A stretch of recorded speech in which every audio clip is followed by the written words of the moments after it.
भने मृत्यु 1519 मा भएको थियो। इटालीको फ्लोरेन्स सहरका बासिन्दा, आविष्कारक, वैज्ञानिक तथा कलाकार लियोनार्दो दा भिन्ची विश्वमै पहिलोपटक हवाईजहाजको पहिलो स्वरूप, अर्निथोप्टर हेलिकप्टरको पहिलो डिजाइन, प्यारासुट, सबमेरिन आदिको प्रारम्भिक रचना गरेका थिए। यन्त्रयुगका पिता भनेर पनि चिनिन्छ लियोनार्दो दा भिन्चीलाई। अब 3 नम्बरमा गइयो ग्यालिलियो ग्यालिली।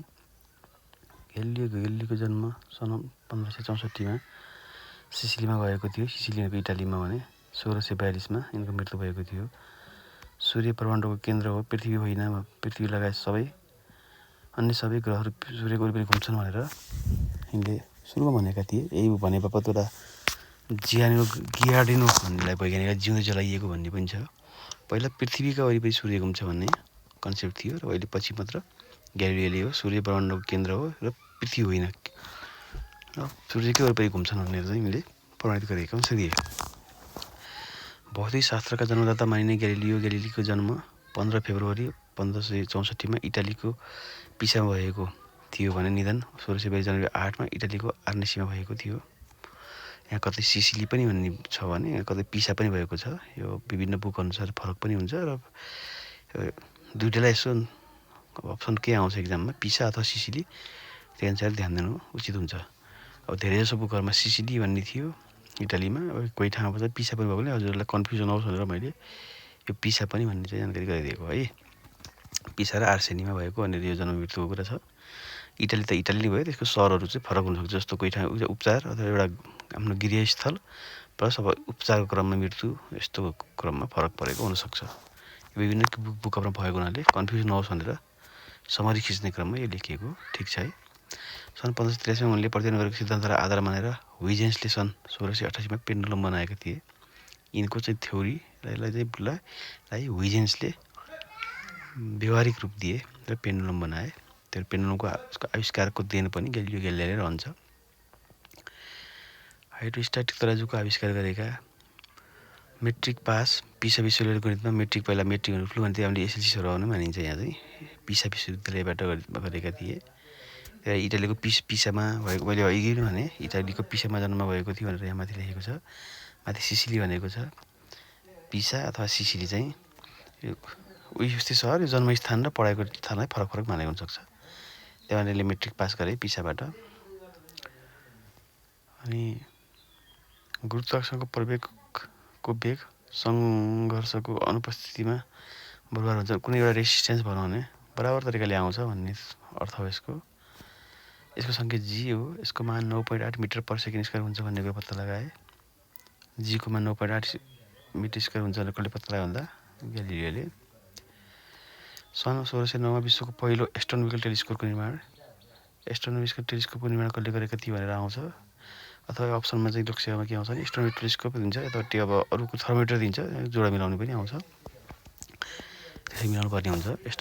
एस्ट्रोनोमिकल टेलिस्कोपको जुन निर्माण गर्ने ग्यालिलियो ग्यालिली हुन्। दूरबीनले अन्तरिक्षमा हेर्ने व्यक्ति, यो टेलिस्कोप भनेको टालाकै चिजहरू हेर्ने हो, दूरबीन भनेको पनि त्यही हो। यसलाई चाहिँ अन्तरिक्षमा हेर्ने पहिलो व्यक्ति पनि नै भए। 1687 मा अन्धा भएका भनेर पनि त्यही भेटिएको छ। सन् 1610 मा शनि ग्रहलाई अण्डाकार रिङले घेरेको पत्ता लगाए। शनि ग्रहको जुन रिङ छ त्यसलाई पत्ता लगाउने चाहिँ ग्यालिलियो ग्यालिली थिए। त्यसलाई उनले 1610 मा पत्ता लगाएका थिए। यसबाहेक ग्यालिलीले पानीको सतह बढाउने यन्त्र, तापक्रम माप्ने यन्त्र जुन थर्मोमिटर भनिन्छ, ज्यामितीय कम्पासको आविष्कार गरे। थर्मोमिटरको आविष्कारक पनि भए।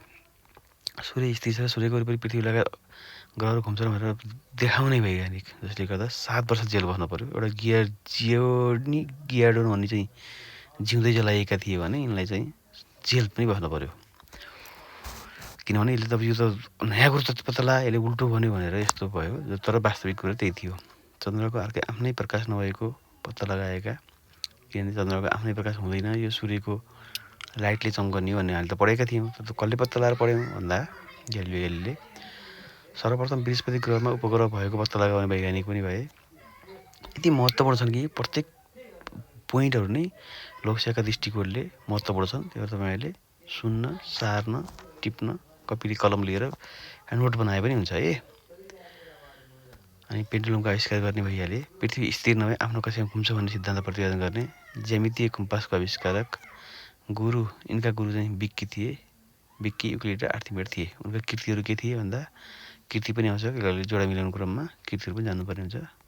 The starry messenger, discourse on comet, on motion mechanics, dialogue concerning the two principal system of the world, dialogue concerning two new science. तपाईँले यो कृतिहरू कहीँ पनि बुकमा मैले यति मिहिनेत गरेको छु, यति पढेको छु, यति अध्ययन गरेको छु र यति कलेक्सन गरेको छु कि कहीँ पनि भेटाउनुहुन्न। मैले यति गरेँ, यति लेखेर राख्नुहोस्। कहीँ यहाँ भयो त्यो डिटेलमा, कोहीमा के हुन्छ, कुनै बुकमा के हुन्छ, मैले सबै कुराहरू अध्ययन गरेर सार खिचेर गोर्खापत्र, अनलाइन राष्ट्रिय अन्तर्राष्ट्रिय मिडिया, अनलाइन खबरहरू, समसामयिकहरू, इन्डिया बिक्स लगायतका चाहिँ सबैबाट सार खिचेर एउटा चाहिँ नोट क्याप्सुल तयार गरेको, जसले गर्दा नै यो मैले यति भन्न सकेको हो। यो चाहिँ भनेको एकदम क्याप्सुलै हो क्या, बिरामी भयो बेला खाने क्याप्सुल हो। कुनै पनि बुकमा यति डिटेलमा हुँदैन। किनभने बुक पनि होला, बुक घर गएर बुक हेर्नुहोस्, घरमै हुनुहुन्छ भने बुक हेर्नुहोस्। र यो कुरा कहीँ पनि छैन। रहेछ भने मलाई कमेन्टमा गर्नुहोस्, यो बुकमा रहेछ हो भनेर। यसको हो कहीँ पनि छैन। यहाँ धेरै कलेक्सन छ, धेरै मिहिनेत गरिएको छ यसमा है। ठिक छ, जे भयो नि यो तपाईँहरूलाई सहज नै बसेर बनाइएको हो, केही भएन। कुनै पनि वस्तुलाई 0 देखि 90 डिग्री कोणमा प्रक्षेपित गर्दा वस्तुको मार्ग अनुवृत्तीय अर्थात् प्याराबोलिक भनेको यस्तो कर्भ हुन्छ भन्ने उनले गराए। जस्तो हामीले फालियो भने सिधै जाने, सिधै खस्ने हुँदैन, ट्रायङ्गल स्वरूपमा हुँदैन। यसो कर्भ भनेर बढ्दो क्रममा यसो बिस्तारै घट्छ कर्भको रूपमा। यो कुरा पत्ता लाग्छ। हामीले कुनै पनि चिज फालियो भने त्यसलाई बिस्तारै कर्भको रूपमा गएको हुन्छ। नेभरथलेस इट मेक्स भन्ने वैज्ञानिक को हुन् भने यो यिनै ग्यालिली हुन्। लिटिल ब्यालेन्स नामको पुस्तक लेखेका पनि यिनै ग्यालिली। अब हामी जाऊँ 4 नम्बरमा जोन डाल्टन। हामी 3 र 4 मात्र गर्छौँ आज। त्यसपछि यो बिस्तारै हामी अरू गर्दै जानेछौँ। अब 4 नम्बरमा जोन डाल्टन सन् 1766बाट 1844 जन्ममृत्यु हो, ब्रिटिसमा जन्मेका। John my head is too full of triangles, chemical properties and electrical experiments to think much of marriage भन्ने एउटा भनाइ भएका विद्वान वैज्ञानिक हुन्। यिनको जन्म 6 सेप्टेम्बर 1766मा इङ्ल्यान्डको इगल्स फिल्डमा भएको थियो भने 27 जुलाई 1844मा उनको निधन भएको थियो। याद राख्नुहोस्, 6 सेप्टेम्बर 1766मा। डिटेलमा पनि जान्नुपर्ने हुन्छ कहिले कहिले। इङ्ल्यान्डको इगल्स फिल्डमा जन्म भएको थियो भने इगल फिल्डमा मृत्यु 1844मा भएको थियो। परमाणुको सिद्धान्त एटोमिक स्ट्रक्चर थ्योरीका आविष्कारक हुन्। इलेक्ट्रोन, प्रोटोन र न्युट्रोनबाट बन्दछ भन्ने कुरा पत्ता लागेका। औरोरा बोरेलियस, उत्तरी ध्रुवको जुन औरोरा बोरेलियसको थ्योरी कसले पत्ता लागेका थिए भनेर आउँछ जोन डाल्टनले। एकदमै मोस्टली फ्रिक्वेन्टली आइरहेको छ। उत्तरी ध्रुवको माथिल्लो वायुमण्डलीय तहमा यदाकदा देखिने चम्किलो प्रकाशलाई नै औरोरा बोरेलियस भनिन्छ। यसको सिद्धान्तको प्रतिपादक भनेकै यिनै जोन डाल्टन थिए। कलर ब्लाइन्डनेस पुस्तकका लेखक हुन्, किनकि यी आफै पनि त्योबाट पीडित थिए। कलर ब्लाइन्डनेसका लेखक को हुन् भनेर आउन सक्छ, अथवा उनी अगाडि अप्सनमा कलर ब्लाइन्डनेसका पीडित जोन डाल्टन थिए भनेर पनि आउन सक्छ। अपूर्ण चापको सिद्धान्त, यसलाई पार्सियल प्रेसर पनि भनिन्छ।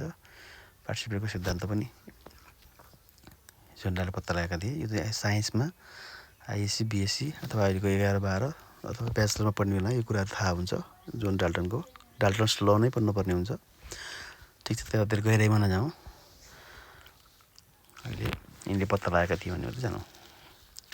रसायनशास्त्रसँग सम्बन्धित छन् यी जोन डाल्टन। डाल्टनको मौसम तथा जलवायु विज्ञान सम्बन्धी निबन्ध सङ्ग्रह कहिले प्रकाशित गरिएको थियो अथवा भएको थियो भन्दा सन् 1793। आणविक सिद्धान्तको क्षेत्रमा गरेको योगदानको लागि डाल्टनलाई कहिले रोयल सोसाइटी पदकद्वारा विभूषित गरियो भन्दा 1825मा यिनले आणविक सिद्धान्तको क्षेत्रमा ठुलो योगदान गरेको हुनाले यिनलाई रोयल सोसाइटीको पदकद्वारा विभूषित गरियो। पदार्थको परमाणुभित्र इलेक्ट्रोन, प्रोटोन र न्युट्रोन हुन्छ भने पत्ता लगाउने वैज्ञानिक। पदार्थको परमाणुभित्र इलेक्ट्रोन, प्रोटोन र न्युट्रोन हुन्छ भने पत्ता लगाउने वैज्ञानिक। सन् 1766को सेप्टेम्बरमा इगल्स फिल्डमा जन्मेका डाल्टनको मृत्यु 77 वर्षको उमेरमा 1844को जुलाईमा म्यान्चेस्टर, इङ्ल्यान्डमा भएको थियो। ब्रिटिस सरकारले फेलो अफ रोयल सोसाइटी उपाधिले सम्मान गरेको थियो यिनलाई।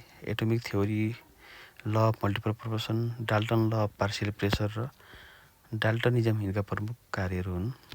पदार्थको सबैभन्दा सानो कण परमाणु हो, जसलाई कुनै पनि तरिकाले टुक्र्याउन सकिँदैन भनेर उनले भने। यिनका पुस्तकहरूमा मेट्रोलोजिकल अब्जर्भेसन एन्ड एसे 1 मा, 2 मा a new system of chemical philosophy, 3 मा कलर ब्राइन्डलेस, 4 मा केमिकल फिलोसोफी, 5 मा a new system of partial pressure.